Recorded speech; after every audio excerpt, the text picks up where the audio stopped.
আজকে আমি তোমাদের সাথে নবম দশম শ্রেণী এবং ভোকেশনাল শাখার নবম দশম শ্রেণীর কারেন্ট ইলেকট্রিসিটি বা চলতরিৎ বিষয়ের বর্তনী এবং সার্কিট এই অংশ নিয়ে আলোচনা করব। তো যেহেতু বর্তমান সময় কোভিড-19-এর কারণে বাংলাদেশের সব স্কুল কলেজ বন্ধ এবং সেইটার প্রেক্ষাপটে অনলাইনে ক্লাসগুলো নেওয়া হচ্ছে, আমি আশা করি সেই ক্লাসগুলো প্রত্যেকটা শিক্ষার্থীর জন্য অবশ্যই উপকারে আসবে। তো সম্পূর্ণ ক্লাসটা মনোযোগ সহকারে দেখবে এবং তোমাদের যদি কোনো প্রশ্ন তৈরি হয় পরবর্তীতে আমাকে কমেন্টের মাধ্যমে জানাবে। তো আজকে আমরা এই টপিক থেকে যে যে ইনফরমেশনগুলো জানবো তার মধ্যে একটা হচ্ছে বর্তনী কী, আর একটা হচ্ছে আদর্শ সার্কিট কী, আদর্শ সার্কিটের কী কী উপাদান থাকে এবং সিরিজ এবং প্যারালাল সার্কিটের বিস্তারিত আলোচনা করব। তো প্রথমে যদি আমরা চিন্তা করি যে বর্তনী কি, বর্তনীর ইংরেজি আমরা জানি সার্কিট। তো সার্কিট হচ্ছে কারেন্ট চলাচলের সম্পূর্ণ একটা পথ, মানে যে পথ দিয়ে বিদ্যুৎ প্রবাহিত হয় সেই পথটাকে বলা হচ্ছে বর্তনী বা সার্কিট। সাধারণত আমি একটা চিত্রের মাধ্যমে বুঝাই। মনে করো এইরকম আমি একটা রাস্তা বা পথ তৈরি করলাম, তখন এই জিনিসটাকে কি সার্কিট বলা যাবে কিনা? অবশ্যই এইটাকে সার্কিট বলা যাবে না। একটা সার্কিট তৈরি করতে গেলে যে উপাদানের সমন্বয় একটা সার্কিটের মধ্যে দিয়ে কারেন্ট প্রবাহ করানো সম্ভব হয় সেই উপাদান আমাদের দরকার পড়বে। যদি সেই সকল উপাদান এই অংশের মধ্যে বিদ্যমান থাকে তাহলে সেইটাকে আমরা একটা সার্কিট বলতে পারবো বা আদর্শ সার্কিট বলতে পারবো। তোমাদের পরীক্ষায় আসতে পারে যে আদর্শ সার্কিট কী। আদর্শ সার্কিট বলতে আমরা এই জিনিসটাকেই বুঝি যে সার্কিটের রেজিস্ট্যান্সের মান শূন্য থাকবে, যে সার্কিটের রেজিস্ট্যান্সের মান বা রোধের মান শূন্য থাকবে সেই সার্কিটকে আমরা আদর্শ সার্কিট বলি। তো আমি আদর্শ সার্কিট অঙ্কন করার আগে অঙ্কন করে তারপরে তোমাদেরকে এখানে আদর্শ সার্কিটের উপাদান কী কী আছে সেটা তোমরা বুঝে নিতে পারবে। লাইক মনে করো আমি এখানে একটা আদর্শ সার্কিট অঙ্কন করলাম, এখানে একটা সোর্স ইউজ করলাম, ব্যাটারি সোর্স। এখানে মনে করো আমি একটা সুইচ ব্যবহার করলাম, তারপরে মনে করো এখানে আমি একটা ফিউজ ব্যবহার করলাম, তারপর এখানে একটা লুপ ব্যবহার করলাম, এরপর এখানে এইটার সাথে কানেক্টেড করে দিলাম। তাহলে এই জায়গাতে কিছু বিষয় তোমরা ফলো করো, যেমন এখানে একটা ব্যাটারি সোর্স ব্যবহার করলাম, একটা ফিউজ ব্যবহার করলাম, একটা সুইচ ব্যবহার করলাম, একটা লুপ বা পাতি ব্যবহার করলাম, সেটা ধরো একটা আমাদের বোর্ডের যে পাতিগুলো ব্যবহার করে সেইগুলো। আর এখানে এই যে উপাদানটা আছে এইটা হচ্ছে একটা পরিবাহী পদার্থ বা পরিবাহী তার। তাহলে আদর্শ সার্কিটের উপাদান মূলত থাকবে পাঁচটা। একটা হচ্ছে বৈদ্যুতিক সোর্স, একটা হচ্ছে একটা লুট, একটা হচ্ছে সুইচ এবং আরেকটা হচ্ছে ফিউজ, আর একটা হচ্ছে পরিবাহী তার। এবং এই প্রত্যেকটার একটা নাম আছে। যেমন ধরো আমরা এইভাবে এই পাঁচটা উপাদানকে এইভাবে আইডেন্টিফাই করি। যেমন একটা হচ্ছে বৈদ্যুতিক সোর্স, বৈদ্যুতিক সোর্স। বৈদ্যুতিক সোর্স বলতে কী কী বোঝায়? যেমন বৈদ্যুতিক সোর্স বলতে একটা ব্যাটারি হতে পারে, একটা ড্রাইসেল ব্যাটারি হতে পারে। এই যেগুলো দ্বারা মূলত বিদ্যুৎ সাপ্লাইটা আমরা দিতে পারবো সেইগুলোকে আমরা বলতে পারি বৈদ্যুতিক সোর্স। তাহলে ব্যাটারি একটা বৈদ্যুতিক সোর্স, মানে ড্রাইসেল একটা বৈদ্যুতিক সোর্স, এগুলোকে আমরা বৈদ্যুতিক সোর্স হিসাবে ব্যবহার করি। তারপর এখানে আছে একটা ফিউজ। ফিউজের কাজ কি তোমরা অবশ্যই ক্লাস 8-এও পড়েছ বা 9-এ হয়তো প্রথম দিকে স্যারেরা তোমাদেরকে শিখিয়েছে। ফিউজ হচ্ছে যখন কোনো একটা লোডে, কোনো একটা লাইনের মধ্য দিয়ে ভোল্টেজের প্রবাহটা বৃদ্ধি পেয়ে যায়, তখন অটোমেটিক সেটাকে ডিসকানেক্ট করে আমাদের টোটাল সার্কিট বা সিস্টেমটাকে সেভ করার জন্য যে উপাদানটা ব্যবহার করি সেটার নাম হচ্ছে ফিউজ অথবা সার্কিট ব্রেকার। তো যাই হোক, এখানে এই যে ফিউজটা, তাহলে এই ফিউজটাকে আমরা বলতে পারি কি একটা রক্ষণ যন্ত্র। বা এখানে তাহলে আমরা ফিউজকে আমরা ব্যবহার করলাম যে একটা রক্ষণ যন্ত্র। রক্ষণ যন্ত্র কী কী হতে পারে? একটা ফিউজ হচ্ছে একটা রক্ষণ যন্ত্র, আর পাশাপাশিতে আমরা সার্কিট ব্রেকার ব্যবহার করি বা বড় বড় ইন্ডাস্ট্রিতে সার্কিট ব্রেকার ব্যবহার করা হয় টোটাল সিস্টেমটাকে সেভ করার জন্য। এরপরে যে জিনিসটা আছে সেটা হচ্ছে একটা সুইচ। সুইচকে আমরা বলতে পারি কি নিয়ন্ত্রণ যন্ত্র বা কন্ট্রোলিং ডিভাইস। মানে আমরা লাইট ফ্যান এগুলোকে অপারেট করবো বা চালাতে চাই, তো সেক্ষেত্রে আমাদের সুইচ ব্যবহার করতে হয়। কেন? যে ওইটা দিয়ে আমরা যে কোনো একটা জিনিসকে অন এবং অফ করতে পারবো। তো এজন্য এই সুইচটা হচ্ছে একটা নিয়ন্ত্রণ যন্ত্র। তাহলে আমরা আরেকটা জিনিস জানলাম যে নিয়ন্ত্রণ যন্ত্র হচ্ছে সুইচ। তারপরে যে জিনিসটা আছে এটা হচ্ছে একটা লোড। লোড বলতে আমরা কী বুঝি? একটা বাতি হতে পারে, একটা টেলিভিশন হতে পারে, একটা এসি হতে পারে, একটা ফ্যান হতে পারে। এক কথায় আমরা ইলেকট্রিক সাপ্লাই দিয়ে যে সকল উপাদানকে ব্যবহার করি সেই প্রত্যেকটা জিনিসকে আমরা লোড হিসাবে চিন্তা করি। তো এখানে লোড হচ্ছে আরেকটা উপাদান। তো আমরা এখানে এইভাবে বলতে পারি লোড হচ্ছে আমাদের আদর্শ সার্কিটের আরেকটা উপাদান। তারপরে কি আছে? এই টোটাল সিস্টেমটাকে পরিচালনা করার জন্য আমরা একটা পরিবাহী পদার্থ বা তার ব্যবহার পারি, সেটা হতে পারে অ্যালুমিনিয়াম তার, হতে পারে একটা কপার বা তামার তার হতে পারে। বিশেষ করে আমরা প্রত্যেকটা ইলেকট্রিক্যাল সার্কিট যখন ড্রয়িং করি সেখানে আমরা অ্যালুমিনিয়াম ব্যবহার করি না, আমরা তামার তার ব্যবহার করি, কারণ তার পরিবাহকতা একটু বেশি, এজন্য আমরা এই জিনিসটাকে ব্যবহার করি। তো এখন দেখো মানে ফাইনালি আমাদের যে উপাদানটা হচ্ছে সেটা হচ্ছে পরিবাহী তার, পরিবাহী পদার্থ বা পরিবাহী তার। তাহলে এখন এই জায়গা থেকে আমরা জানতে পারলাম যে একটা আদর্শ সার্কিটের, আই মিন আমাদের 3 নম্বর প্রশ্নের আদর্শ সার্কিটের উপাদান কয়টা? উপাদান হচ্ছে 5টা। একটা হচ্ছে বৈদ্যুতিক সোর্স, বৈদ্যুতিক সোর্স হিসেবে আমরা ব্যাটারি ব্যবহার করি। আরেকটা হচ্ছে রক্ষণ যন্ত্র, যেটা আমরা ফিউজ বা সার্কিট ব্রেকার ব্যবহার করি। আরেকটা হচ্ছে নিয়ন্ত্রণ যন্ত্র, যেগুলো আমরা সুইচ হিসাবে ব্যবহার করি। লুড হচ্ছে কি আমাদের এই লাইট, ফ্যান, এগুলো হচ্ছে আমাদের লুড। এবং পরিবাহী তারটা কি? পরিবাহী তার হচ্ছে যে সিস্টেম, এই সিস্টেমটাকে পরিচালনা করার জন্য আমরা যে কেবল বা তার ব্যবহার করি সেটা হচ্ছে আমাদের পরিবাহী তার। সেটা তামার তৈরি হতে পারে, বিশেষ করে আমরা তামার তৈরি তারটাই ব্যবহার করে থাকি। তাহলে আশা করি তোমরা আদর্শ সার্কিটের কী কী উপাদান সেই জিনিসটা তোমরা বুঝতে পেরেছ। এরপরে আমরা যে জিনিসটা জানবো সেটা হচ্ছে সার্কিটের প্রকারভেদ। আমরা ইলেকট্রিক্যাল সার্কিটে সাধারণত দুইটা ভাগ করি, সেটা হচ্ছে একটা সিরিজ সার্কিট এবং আরেকটা হচ্ছে প্যারালাল সার্কিট। অনেক তোমাদের বইয়ে হয়তো লেখা থাকতে পারে সিরিজ সার্কিটের আরেকটা নাম হচ্ছে শ্রেণী সংযোগ সার্কিট। তো সিরিজ সার্কিট কি? আমি প্রথমে একটা চিত্র এঁকে, দেখো এখানে একটা লুড ব্যবহার করলাম, এখানে মনে করো আমি আরেকটা লুড ব্যবহার করলাম, তারপর ধরো এখানে আরেকটা লুড ব্যবহার করলাম। মোট কয়টা লুড হলো? 3টা। তো এখানে একটা বৈদ্যুতিক সোর্স ব্যবহার করব, ধরো এটা হচ্ছে একটা বৈদ্যুতিক সোর্স, ঠিক আছে? এখন একটা বৈদ্যুতিক সোর্সের সাথে এক বা একাধিক বা ততোধিক লোড একটার পর আরেকটা, একটার পর একটা সংযোগের মাধ্যমে এই পরিবাহের মধ্য দিয়ে যে কারেন্ট প্রবাহের যে পথ তৈরি করা হয় সেই সার্কিটটাকে বলা হচ্ছে কি? Series circuit. আর একটু আমি তোমাদের বইয়ের ভাষায় যদি বলি তাহলে বলতে পারে যে কোনো 2 বা ততোধিক বা তার চেয়ে অধিক লোড একের পর এক সংযোগ করে বৈদ্যুতিক সোর্সের সাথে এমনভাবে সংযোগ করা হয় যাতে ওই সিস্টেমের মধ্যে কারেন্ট চলাচলের একটা মাত্র পথ থাকবে। এখানে ফলো করে দেখো, এখানে বিদ্যুৎ যখন প্রবাহিত হবে তার শুধুমাত্র সম্পূর্ণ একটা পথ তৈরি হয়েছে, তার কিন্তু 2টা 3টা বা 4টা পথ নাই। তাহলে সিরিজ সার্কিটটা হচ্ছে যে সার্কিটে এক বা একাধিক কিংবা ততোধিক লোড একের পর এক সংযোগ করে বৈদ্যুতিক সোর্সের সাথে এমনভাবে কানেক্টেড করা হবে বা সংযোগ করা হবে যার বিদ্যুৎ চলাচলের বা কারেন্ট চলাচলের একটা মাত্র পথ থাকে। তাহলে এই সার্কিট দেখে তোমাদের অবশ্যই মনে হচ্ছে যে এখানে বিদ্যুৎ প্রবাহের জন্য একটা মাত্র পথই আছে। তো এখানে আমরা লুড কয়টা ব্যবহার করলাম? 3টা। এই লুডগুলোকে আমরা, যেহেতু এগুলো হচ্ছে রেজিস্টরের সিম্বল, তোমরা তোমাদের বইয়ের প্রথম দিকে দেখবা যে এখানে এইটা হচ্ছে রেজিস্টরের সিম্বল, তাহলে এটার আমি নাম দিতে পারি R1, এইটার নাম দিতে পারি R2 এবং এইটার নাম দিতে পারি R3। এবং এখানে যেহেতু এটা একটা ব্যাটারি সোর্স, তাহলে এটাকে আমি V1 বা V দিয়ে রাখতে পারি। তাহলে এইটা হচ্ছে আমাদের একটা সিরিজ সার্কিট। কারণ একটা সিরিজ সার্কিটের 3টা বৈশিষ্ট্য থাকবে। সিরিজ সার্কিটের বৈশিষ্ট্য কয়টা? 3টা। আমি বিস্তারিত তোমাদের মুখে বলবো, জাস্ট আমরা সংক্ষেপে বোঝানোর জন্য লিখে দিচ্ছি। যেমন ধরো এই সার্কিটের মধ্যে টোটাল যে ভোল্টেজ, আমি এখানে কি লিখছি? টি দ্বারা টোটাল আর বি দ্বারা ভোল্টেজ বোঝানো হচ্ছে। টোটাল ভোল্টেজ হচ্ছে এই সার্কিটের প্রত্যেকটা লুডের মধ্যে যে পরিমাণ ভোল্টেজ ড্রপ হবে সবগুলোর যোগফল। অর্থাৎ এখানে এই R1 এর মধ্যে যে ভোল্টেজ পাওয়া যাবে সেটা হচ্ছে V1 ভোল্টেজ, R2 এর মধ্যে যে ভোল্টেজ পাওয়া যাবে সেটা হচ্ছে V2 ভোল্টেজ এবং RB এর মধ্যে যে ভোল্টেজ পাওয়া যাবে সেটা হচ্ছে V3 ভোল্টেজ। অর্থাৎ এখানে VT সমান হচ্ছে V1 plus V2 plus V3। আশা করি তোমরা এই জিনিসটা বুঝতে পারছো। তাহলে এখন যদি আমরা এটা বইয়ের ভাষায় যদি লিখি তাহলে লিখতে পারবো সিরিজ সার্কিটের মোট ভোল্টেজ প্রত্যেকটা লুডের আড়াআড়িতে যে পরিমাণ ভোল্টেজ ড্রপ হয় সেই ভোল্টেজ ড্রপের যোগফলের সমান হচ্ছে আমাদের ওই সার্কিটের মোট ভোল্টেজ। তারপরে যে জিনিসটা আছে, এই সার্কিটের মধ্যে কারেন্ট প্রবাহিত হবে, মোট কারেন্ট কতটুকু হবে। সিরিজ সার্কিটের বৈশিষ্ট্যের মধ্যে প্রত্যেকটা লুডের মধ্য দিয়ে সমান কারেন্ট প্রবাহিত হবে। অর্থাৎ এখানে সাপ্লাই কারেন্ট যদি আমাদের I হয় তাহলে R1 এর মধ্য দিয়ে I1 কারেন্ট মানে I পরিমাণ কারেন্ট প্রবাহিত হবে, R2 এর মধ্য দিয়ে I পরিমাণ কারেন্ট প্রবাহিত হবে, R3 এর মধ্য দিয়েও I পরিমাণ কারেন্ট প্রবাহিত হবে। অর্থাৎ এখানে আমরা বলতে পারি তার প্রত্যেকটা কারেন্টের মান সমান। তা I1 সমান সমান I2 সমান সমান I3। আশা করি এতটুকু বুঝতে পেরেছ। এরপরে যে জিনিসটা আছে, এই সার্কিটের মোট রোধ বা রেজিস্ট্যান্স কত হবে। এখানে এই সার্কিটের মোট রোধ বা রেজিস্ট্যান্স হবে সবগুলোর যোগফলের সমান।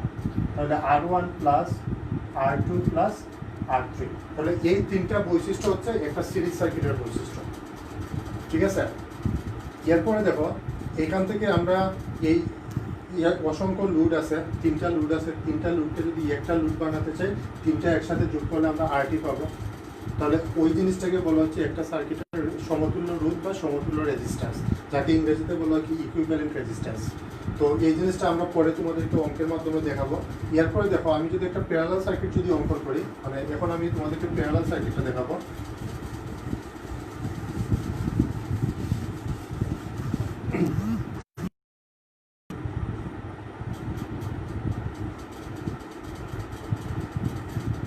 এখানে একটা জিনিস ফলো করো, আমি এই সবগুলা কানেক্ট করে দিলাম। আমি চাইলে আরো লুড ব্যবহার করতে পারি, কোনো সমস্যা নাই। তো এখানে দেখো যে বৈদ্যুতিক যে সোর্স আছে, ওই বৈদ্যুতিক সোর্সের আড়াআড়িতে প্রত্যেকটা লুড কানেক্টেড। আড়াআড়িতে আগেরটা ছিল কি শ্রেণী সংযোগ, মানে একটার পরে একটা কানেক্ট করে একটা মাত্র পথ তৈরি করা হয়েছিল। আর এখানে এই সার্কিটের 2 বা চতুর্থিক লুডকে এমনভাবে সংযোগ করা হচ্ছে, মানে আড়াআড়িতে সংযোগ করা হচ্ছে। আড়াআড়ি সংযোগ করার ফলে বৈদ্যুতিক সোর্সের সাথে তাদের কারেন্ট চলাচলের পথের সংখ্যা কি একাধিক হয়ে যাচ্ছে। যদি এমন সার্কিট যদি হয় তাহলে সেটাকে বলা হচ্ছে প্যারালাল সার্কিট বা সমান্তরাল সার্কিট। যেটা আমরা বাসা বাড়িতে যে ইলেকট্রিক কারেন্টের সাপ্লাই বা বাসা বাড়িতে যে ওয়ারিংগুলো করা হয়, সেই ওয়ারিংগুলো মূলত এই সিস্টেমে করা হয়। এর কারণটা কি? কারণ হচ্ছে যখন একটা যদি বাতি নষ্ট হয় ও অন্যটা যাতে নষ্ট না হয়, এর জন্য এটা হচ্ছে তার সুবিধা। তো যাই হোক, এখন এই জায়গা থেকে একটা জিনিস দেখো, এইটা হচ্ছে তার V1, এইটা হচ্ছে তার R1 এবং এইটা হচ্ছে তার R2। এখান থেকে আমরা যেটা বুঝতে পারলাম যে প্রত্যেকটা লুডের মানে সাপ্লাই দেওয়ার পর প্রত্যেকটা লুডটি আড়াআড়ি সংযোগ দেওয়া আছে। এর মানে এখানে যে মানে এই দিকে যে কারেন্টটা প্রবাহিত হবে এই দিকে সেটা প্রবাহিত হতে পারে না হতে পারে, আমরা বৈশিষ্ট্যের মাধ্যমে জানবো। ঠিক আছে? তো এখন এই জায়গা থেকে যদি আমরা বৈশিষ্ট্যকে আইডেন্টিফাই করি তাহলে দেখো এখানে কি দাঁড়াচ্ছে। প্যারালাল সার্কিটের বৈশিষ্ট্য হচ্ছে তার টোটাল যে ভোল্টেজ, এই ভোল্টেজটা এই লুডের মধ্য দিয়ে প্রবাহিত হবে, এই লুডের মধ্য দিয়ে প্রবাহিত হবে। অর্থাৎ প্যারালাল সার্কিটের ক্ষেত্রে ভোল্টেজ কখনোই ড্রপ হবে না, মানে ভোল্টেজ কখনোই বাড় হবে না। তাহলে এখানে আমরা বলতে পারি V1 সমান সমান হচ্ছে কি V2। এইভাবে যতটা লুড কানেক্টেড থাকবে সবগুলো হবে সমান। ঠিক আছে? তারপর এটা দেখো, এখানে এই লুডের মধ্য দিয়ে যে পরিমাণ কারেন্ট প্রবাহিত হবে, সার্কিটের মোট কারেন্ট হচ্ছে ধরলাম I, তাহলে এখানে যে পরিমাণ কারেন্ট প্রবাহিত হবে এখানে ধরলাম I2 পরিমাণ কারেন্ট প্রবাহিত হলো। তবে মোট কারেন্ট অবশ্যই এই দুটো কি হবে না, সমান হবে না। তাহলে এখান থেকে আমরা জানতে পারলাম যে I সমান সমান হচ্ছে I1 প্লাস I2 প্লাস যতটা লুড থাকবে ঠিক ততটা কানেকশন এইভাবে আসবে। অর্থাৎ মোট কারেন্টটা হচ্ছে প্রত্যেকটা সমান্তরাল, মানে প্রত্যেকটা লুডের মধ্যে দিয়ে প্রবাহিত কারেন্টের সমষ্টির সমান। এটা হচ্ছে তার আরেকটা বৈশিষ্ট্য। আর ফাইনালি আমরা যে জিনিসটা জানবো সেটা হচ্ছে টোটাল রেজিস্ট্যান্সটা কীভাবে বের করবো, এই সার্কিটের মোট রেজিস্ট্যান্সটা কেমন হবে। মোট রেজিস্ট্যান্স তার ব্যস্তানুপাতে হয়। এটা কীভাবে হবে? ব্যস্তানুপাতে। ব্যস্তানুপাতে যদি হয় তাহলে এটা হবে 1/RT সমান সমান হবে 1/R1 প্লাস 1/R2, মানে ব্যস্তানুপাতে সবগুলোর যোগফল সমান হবে। ঠিক আছে? এটা হচ্ছে আমাদের প্যারালাল সার্কিটের বৈশিষ্ট্য। আশা করি তোমরা এই বৈশিষ্ট্যগুলো বুঝতে পেরেছো। এখন এইখান থেকে তোমাদের পরীক্ষায় সৃজনশীল প্রশ্নে আসতে পারে যে সিরিজ এবং প্যারালাল সার্কিট কি।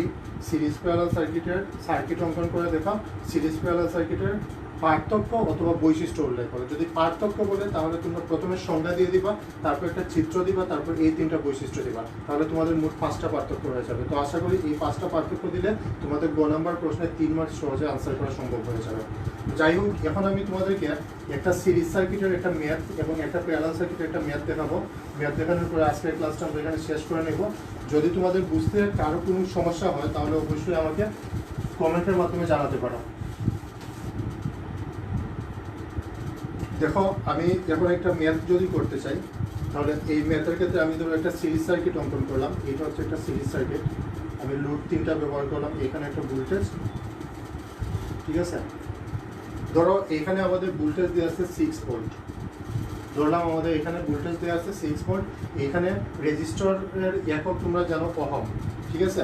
তাহলে এখানে আমরা ধরলাম এটা 3 ওহম, এটা হচ্ছে 1 ওহম এবং এটা হচ্ছে ধরলাম 2 ওহম। এখন আমাদেরকে বলা হচ্ছে এমন একটা এই সিরিজ সার্কিটের মধ্যে ভোল্টেজ 6 ভোল্ট, তার রেজিস্ট্যান্সের মানগুলো এগুলো। তাহলে এই সার্কিটের মোট রেজিস্ট্যান্স কত বলতে পারে এবং বলতে পারে এই সার্কিটের মধ্যে কারেন্ট কতটুকু, ইভেন এইটাও বলতে পারে এই লুডের মধ্য দিয়ে আমাদের কতটুকু পরিমাণ ভোল্টেজ প্রবাহিত হচ্ছে। তাহলে এখান থেকে আমাদের 3টা প্রশ্ন চলে আসলো। একটা হচ্ছে এই সার্কিটের মোট রেজিস্ট্যান্স কত, তারপর বলছে এই সার্কিটের মোট কারেন্ট কত, এরপর বলছে এই সার্কিটের 1 ওহম রেজিস্টর এইটার মধ্যে দিয়ে কত পরিমাণ ভোল্টেজ প্রবাহিত হচ্ছে সেটা আমাদেরকে বের করে দেখাতে হবে। তাহলে আমরা সৃজনশীল প্রশ্ন একটা জেনে যেতে পারতেছি। তাহলে এখান থেকে যদি আমরা লিখি তাহলে আমরা কি লিখতে পারি দেখো, প্রথমে লিখতে পারি দেওয়া আছে V সমান সমান কত 6 ভোল্ট, R1 সমান ধরলাম এইটা ধরলাম R1, এইটা ধরলাম R2 এবং এইটা হচ্ছে R3। তাহলে R1 সমান হচ্ছে 3 ওহম, R2 সমান সমান হচ্ছে 1 ওহম, R3 সমান সমান হচ্ছে 2 ওহম। এখন আমরা জানি কি মোট রেজিস্ট্যান্স সেই সার্কিটের মোট রেজিস্ট্যান্স সমান কি, আমরা জানি মোট রেজিস্ট্যান্স RT সমান সমান R1 plus R2 plus R3। আমরা একটু আগে এই বৈশিষ্ট্যটা দেখছিলাম। তো এখন দেখো এখানে যদি আমরা লিখি R1 সমান হচ্ছে 3, R2 সমান 1, এইটা সমান হচ্ছে 2, তাহলে টোটাল রেজিস্ট্যান্স হচ্ছে কত 6 ওহম। তাহলে আমাদের একটা আনসারটা চলে আসলো। এরপর আমাদেরকে বলছে মোট কারেন্ট কত, মোট কারেন্ট আমরা পেয়ার সিরিজ সার্কিটের ক্ষেত্রে কি জানি প্রত্যেকটা লোডের মধ্যে দিয়ে সমান পরিমাণ কারেন্ট প্রবাহিত হয়, ঠিক আছে। তাহলে মোট কারেন্ট যদি আমরা চিন্তা করি তো এখানে আমরা কোন সূত্র ব্যবহার করব, ওহমের সূত্র ব্যবহার করব। ওহমের সূত্র আমরা কি জানি V = IR। তাহলে V = IR যদি হয় তাহলে আমরা I সমান সমান কি লিখতে পারি B/R। B/R যদি হয় তাহলে এখানে কত হচ্ছে 6 আর R এর টোটাল মান কত পাইছি, RT সমান কত 6, তাহলে ভাগ করলে কত পাচ্ছি 1। তাহলে আমাদের এই মোট সার্কিটের মোট কারেন্ট হচ্ছে কত 1 অ্যাম্পিয়ার। কারণ মোট কারেন্ট যদি 1 অ্যাম্পিয়ার হয় তাহলে দেখো আমরা জানি একটা সিরিজ সার্কিটের প্রত্যেকটা লোডের মধ্য দিয়ে সমান পরিমাণ কারেন্ট প্রবাহিত হয়। তাহলে R1 এর মধ্যে যে পরিমাণ কারেন্ট প্রবাহিত হবে R2 এর মধ্যে সেম কারেন্ট প্রবাহিত হবে এবং R3 এর মধ্যে সেম কারেন্ট প্রবাহিত হবে, ইকুয়াল কারেন্টটা প্রবাহিত হবে। তাহলে আমরা এখান থেকে যদি R2 এর ভোল্টেজ বের করতে চাই, R2 এর ভোল্টেজ যদি আমরা বের করতে চাই তাহলে কিভাবে লিখবো দেখো, R2 এর ভোল্টেজটা হচ্ছে আমরা এইভাবে লিখতে হবে V সমান সমান কি IR। তাহলে R2 এর ভোল্টেজ V2, তাহলে R2 এর মধ্যে R এর মান কত 1, তাহলে আমরা এখানে লিখলাম R এর মান হচ্ছে 1 আর I সমান কত পাইছে I সমান 1। কারণ এখানে আমরা আগে বলছিলাম যে I সমান সমান হচ্ছে I1 plus I1 equal to I2 equal to I3। তাহলে I1 সমান যদি 1 হয় ডেফিনেটলি I2 সমান কত 1। তো সেক্ষেত্রে আমরা এখানে 1 দিলাম, গুণ করলে কত পাচ্ছি 1। অর্থাৎ এই যে লোড আছে, এই যে R1 R2 যে রেজিস্টর, R2 রেজিস্টরের মধ্য দিয়ে আমাদের ভোল্টেজ প্রবাহিত হচ্ছে কত ভোল্ট 1 ভোল্ট। এটা হচ্ছে আমাদের আরেকটা আনসার। তাহলে এইভাবে আমাদের সৃজনশীল প্রশ্ন একটা আসতে পারে। যদি এইভাবে কোনো সৃজনশীল প্রশ্ন আছে তোমরা এইভাবে আনসার দিতে পারো, ঠিক আছে। এরপরে আমরা যে জিনিসটা জানবো সেটা হচ্ছে একটা প্যারালাল সার্কিট। সিম্পল একটা সার্কিট আমি তোমাদেরকে দেখাচ্ছি।